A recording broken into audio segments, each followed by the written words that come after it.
My name is Rachel Morrison, and I'm sitting in a mahogany-paneled conference room watching my older brother Marcus perform what he thinks is his greatest triumph. He's got our mother on one side, our Aunt Patricia on the other, and 12 other family members arranged around the table like he's holding court.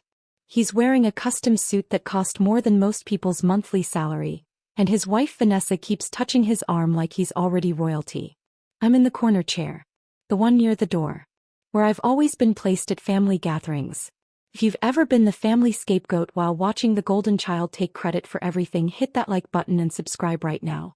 You're not going to want to miss what happened next. 4 years ago, when Grandpa Thomas was diagnosed with stage 3 lung cancer, everything changed in our family. Not because we rallied together. That would have required us to actually function like a healthy family. No, everything changed because suddenly there was an estate worth fighting over. 10 rental properties scattered across 3 counties. Commercial buildings with long-term corporate leases. A portfolio that generated $45,000 in monthly rental income, clockwork regular, for the past 32 years. Marcus saw dollar signs. I saw Grandpa slowly dying and pretending everything was fine. Our family had always worked a certain way. Marcus was the responsible one, the successful one, the one Mom bragged about at church. He had the finance degree from state, the corporate job, the beautiful wife, the right opinions about everything. I was the artsy one. The impractical one. The one who dropped out of business school to pursue photography. The disappointment. Mom introduced me at family events as Rachel, who's still figuring things out, even when I was 32 years old. Marcus made it crystal clear how things would go. When Grandpa passes, he told me over coffee 2 weeks after the diagnosis, someone's going to need to manage the estate properly. Someone with actual business experience. Grandpa's not even gone yet, I said. I'm being realistic. You're being emotional.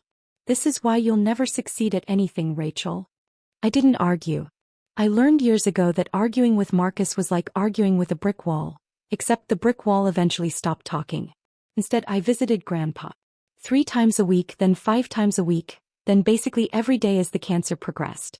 We'd sit in his small house, the one property he'd kept for himself, refusing to rent it out, and he'd tell me stories about building his empire. Started with 1 duplex in 1973, he'd say, his voice getting weaker each month. Your grandma and I, we scraped together the down payment. I did all the repairs myself. Learned plumbing from a library book, if you can believe it. I believe it, I said, adjusting his oxygen cannula. You never did anything halfway. Marcus came by yesterday, Grandpa said one afternoon in March, 6 months after diagnosis. Spent 40 minutes talking about property management software and tax optimization strategies. That sounds like Marcus. Didn't ask me how I was feeling. Didn't ask about the treatments. Grandpa's eyes, still sharp despite everything, fixed on me. You know what he did ask?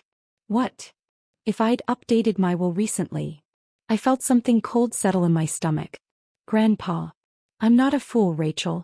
I see exactly what's happening. He reached for my hand, his grip surprisingly strong. You know why I never taught Marcus about the properties? Why I never brought him into the business? Because he never asked? Because he doesn't care about the properties. He cares about the money they generate. There's a difference. Grandpa paused to catch his breath. You, on the other hand. You asked me about Mrs. Chin in 4B when her husband died. You remembered that the Johnsons in the commercial building were celebrating 20 years. You see people, not dollar signs. I just pay attention. Exactly. Grandpa squeezed my hand. I need to show you something. That's when everything changed. Grandpa walked me through, had me will him through, every single property. 10 buildings, 42 rental units, 3 commercial spaces. He introduced me to every tenant, showed me where he kept the spare keys, explained which contractors were reliable and which ones would rob you blind. This furnace is original to 1987, he'd say. Needs replacing next year, probably $15,000. This roof's got another 5 years if we're lucky. Mrs. Rodriguez in 2A, she's never late on rent, but her daughter's going through a divorce. Might need some grace in a few months. I took notes.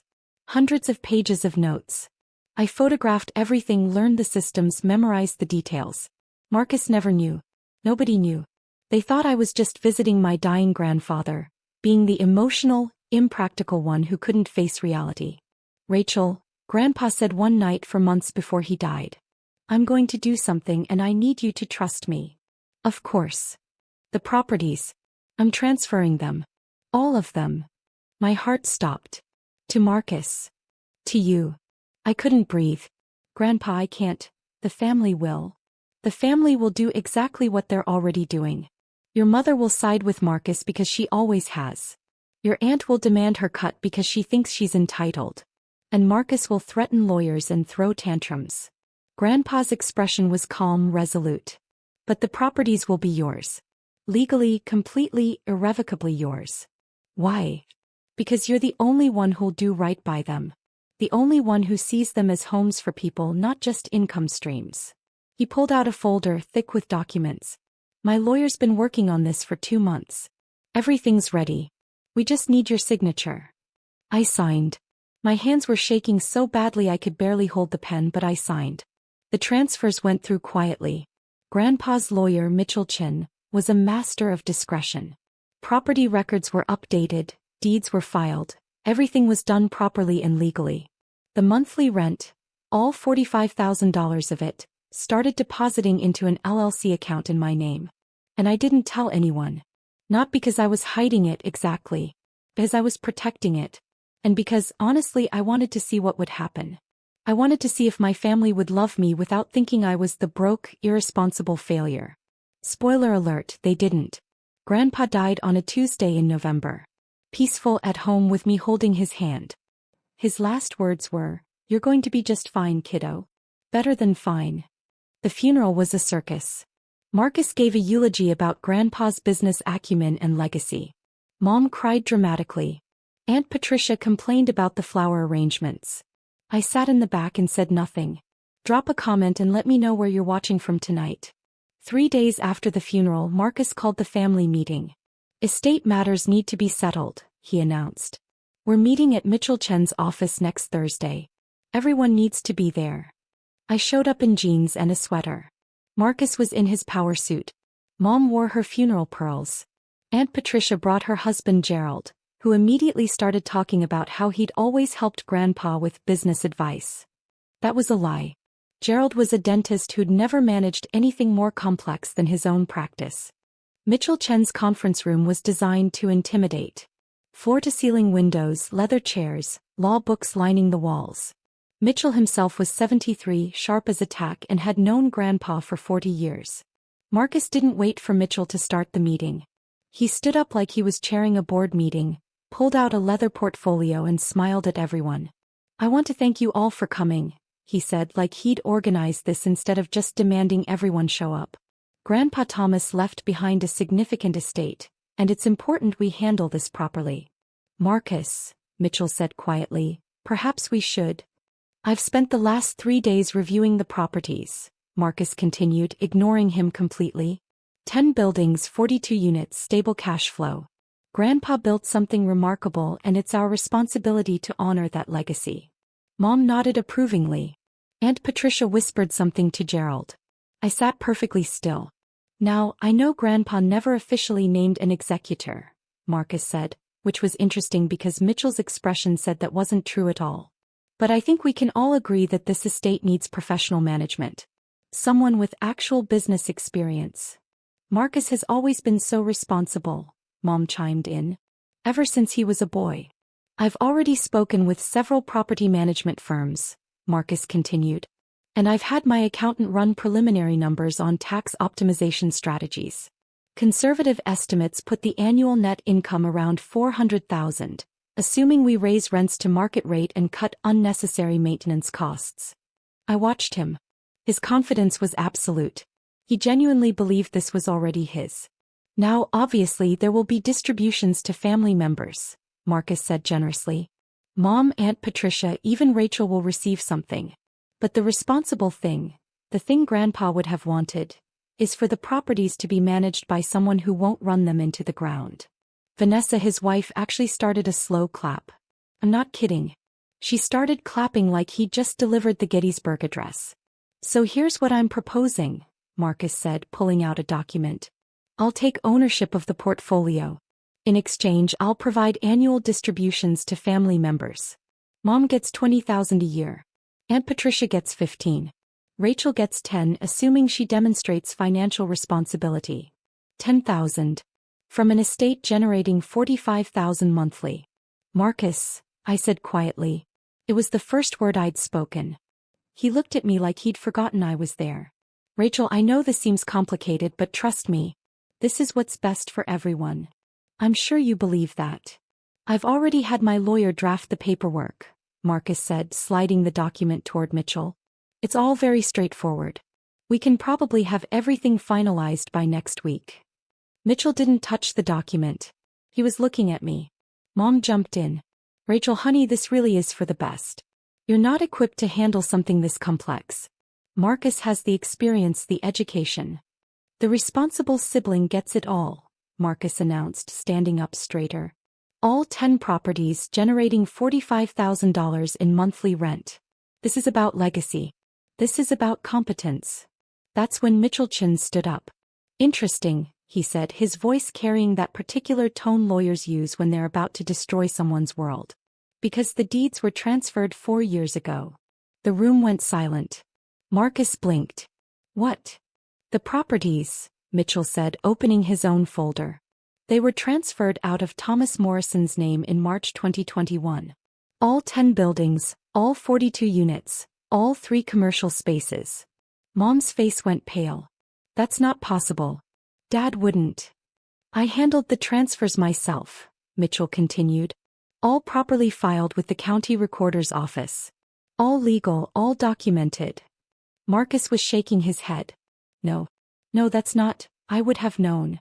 I've been managing the maintenance, I've been filing the expense reports. That's actually another interesting point, Mitchell said.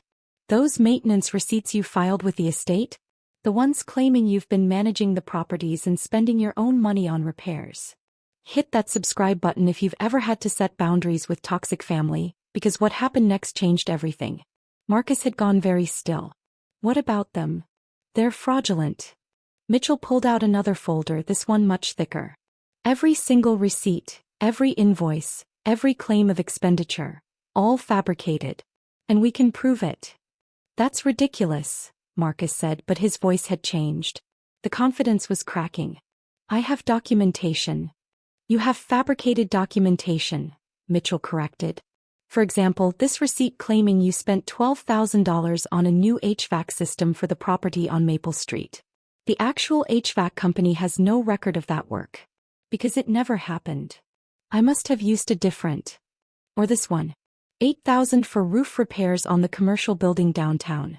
Except the roofing company you supposedly used went out of business in 2019. 2 years before this receipt is dated. Aunt Patricia stood up. Mitchell, surely there's some misunderstanding. There's no misunderstanding. Over the past 4 years, Marcus has filed approximately $173,000 in fraudulent maintenance claims against the estate. Mom actually gasped.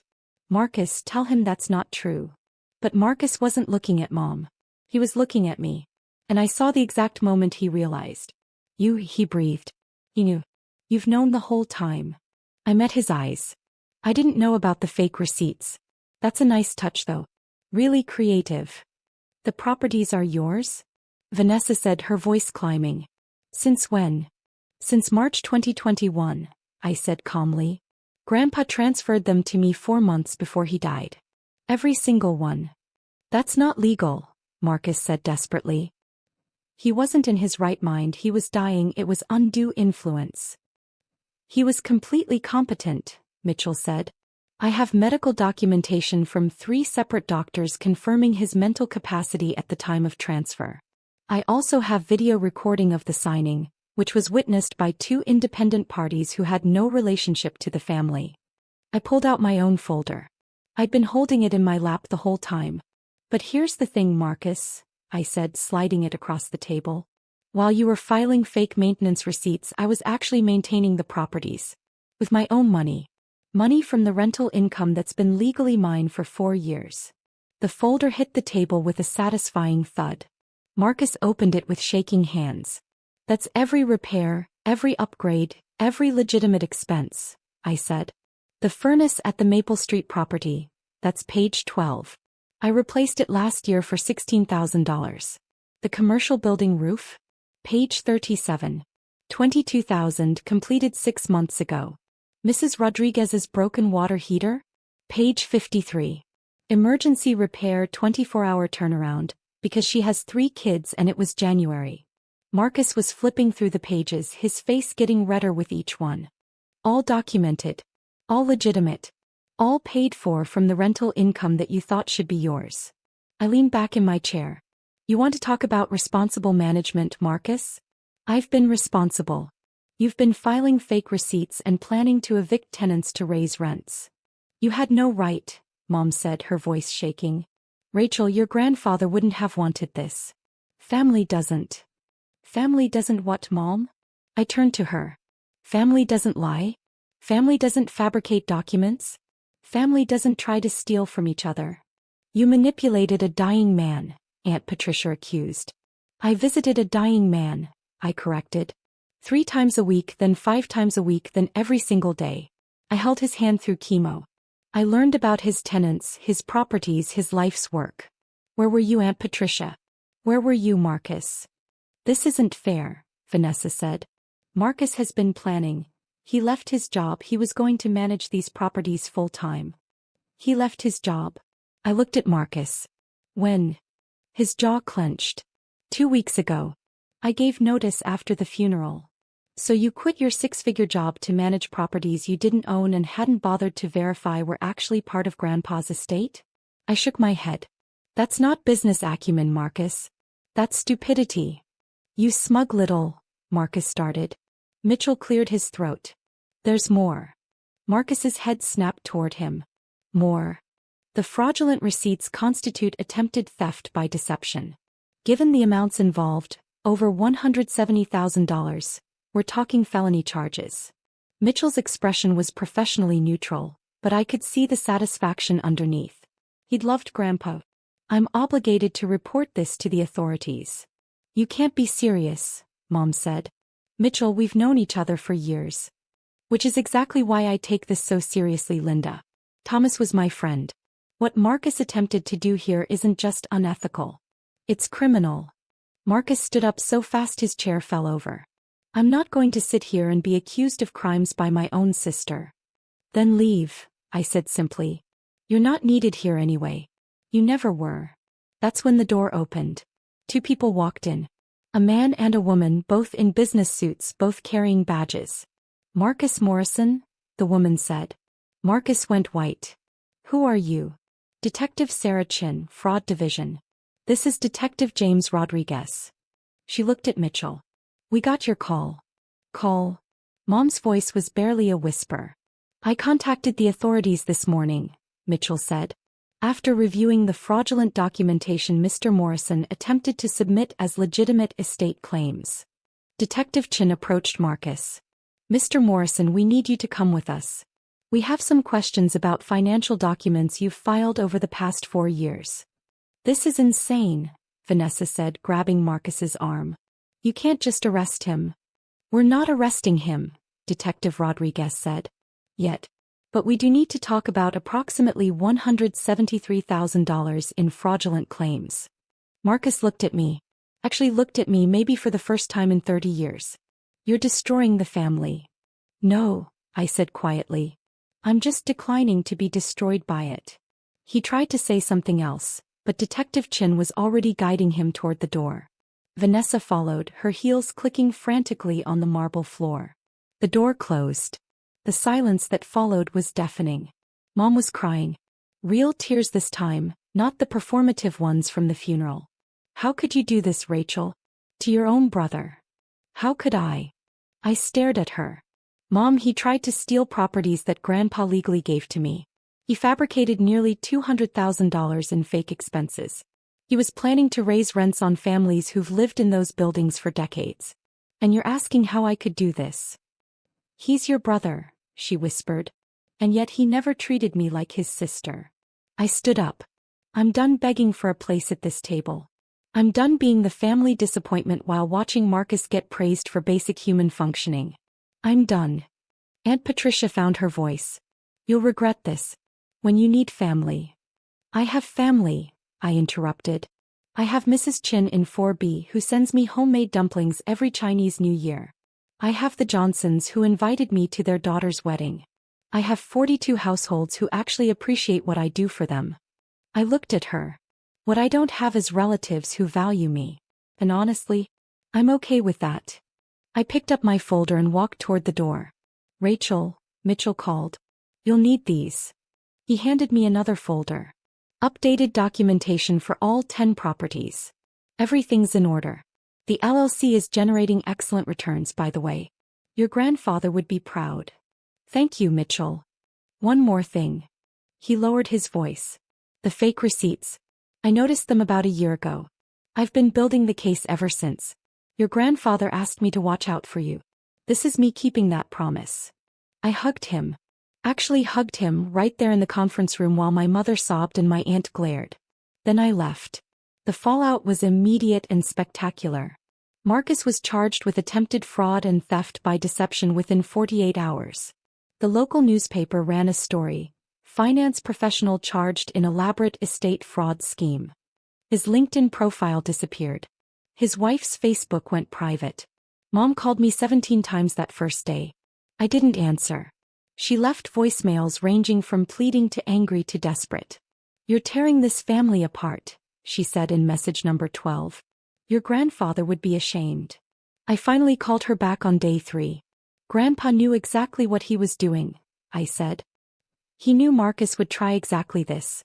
That's why he transferred everything 4 years early. That's why he had everything documented. He was protecting his legacy from people who saw it as a cash grab. You poisoned him against his own family, she accused.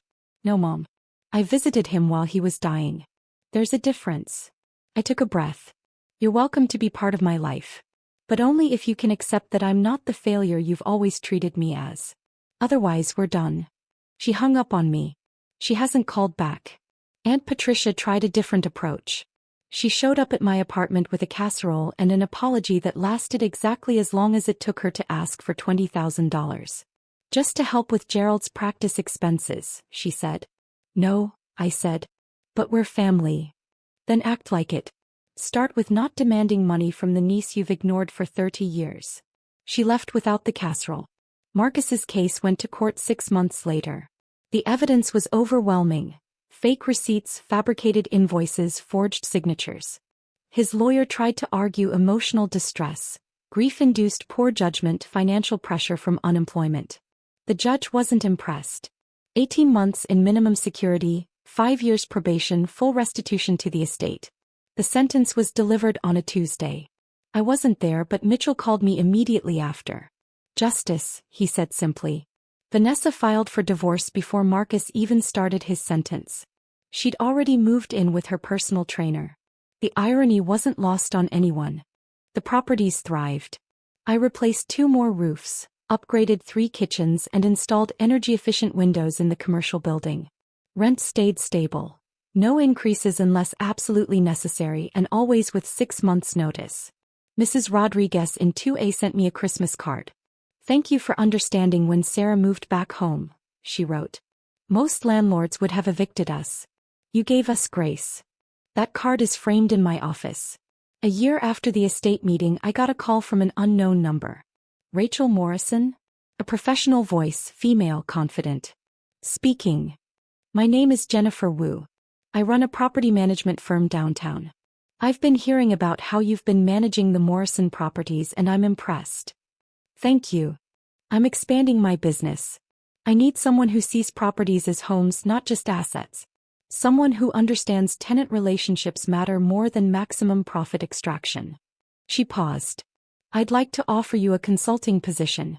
20 properties to start, $60,000 retainer, profit sharing on renovations you oversee. I took the job. 2 years after that, I bought 3 more properties. Fixed them up, rented them to families who needed a break, managed them the way Grandpa taught me. The business grew. The consulting expanded.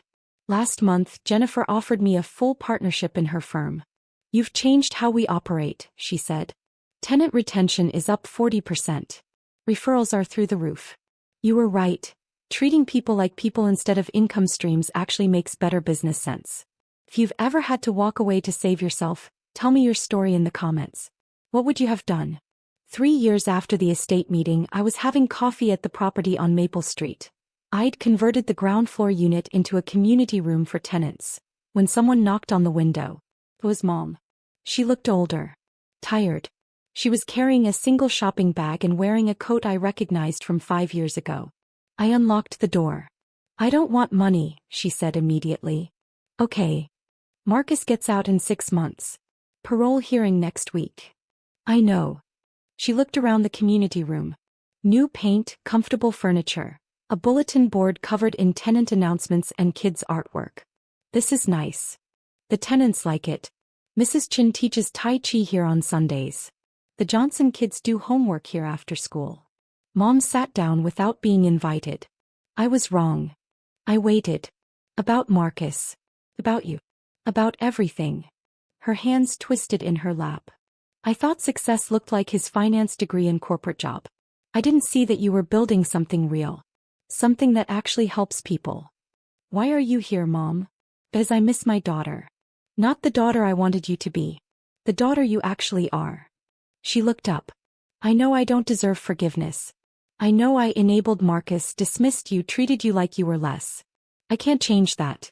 But I'm asking anyway." I sat down across from her. "What happened to standing by Marcus no matter what?" "I visited him in prison last month. Do you know what he said?" She laughed bitterly. "He blamed me. Said I pressured him, created unrealistic expectations, made him feel like he had to be perfect. Blamed everyone but himself." "Sounds like Marcus." "It does, doesn't it?" Mom wiped her eyes. "I spent 3 years defending him, alienating everyone, insisting you were the problem. And he blamed me the first chance he got. What do you want from me, Mom?" "Nothing. Everything. A chance to know my daughter. To apologize properly, not just with words but with time and effort and actually showing up." She met my eyes. "I know that might not be possible. I know I burned that bridge. But I had to try. I thought about Grandpa. About his lessons on grace and boundaries. About Mrs. Rodriguez and second chances. Tuesday mornings," I said. "Coffee here 9 a.m. We talk. Actually talk, not perform for each other. That's it. That's the start. You show up consistently for 6 months, we'll talk about more. You miss more than 2 without legitimate excuse, we're done. And you never ever ask me to reconcile with Marcus or minimize what he did. Deal." She started crying again. "Thank you, Rachel. Thank you for showing up." She did. Every Tuesday for 6 months, then a year, then 2 years. We rebuilt something. Not what we had, that was broken from the start. Something new. Something honest. Marcus got out of prison and immediately tried to contact me through social media. His message was 3 paragraphs of self-justification ending with a request for $50,000 to get back on his feet. I blocked him and didn't think about it again. Last month, Grandpa's birthday, I visited his grave. Brought his favorite whiskey and poured a little on the ground. "The properties are doing great," I told him. 42 families safe and stable. 3 more buildings added. Community programs in 4 locations. Mrs. Chin says hi. The wind rustled through the trees. Marcus is out. I haven't seen him. Don't plan to. Mom and I are talking. Carefully but talking. I smiled. "You were right, Grandpa. About all of it. The properties aren't just buildings. They're homes. And that matters more than maximum profit." I could almost hear him agreeing. "You taught me to see people. To value stability over extraction. To build something that lasts." I stood up. "I'm doing that. Every day. For 42 families and counting." The sun was setting, casting everything in gold. "Thank you," I said. "For trusting me with your legacy. For seeing who I actually was instead of who everyone wanted me to be. For giving me the tools to build something real." I walked back to my car, a practical Honda because some things don't change, and drove to the Maple Street property. Tuesday Tai Chi was just ending and Mrs. Chin waved at me through the window. 42 families. A growing business. A relationship with my mother that was finally honest. A life built on the foundation Grandpa created, expanded with lessons he taught me. Marcus wanted the empire handed to him. I earned it, building by building, family by family, choice by choice. Paper beats promises every single time. And sometimes, the family scapegoat turns out to be the only one who actually understood what family means.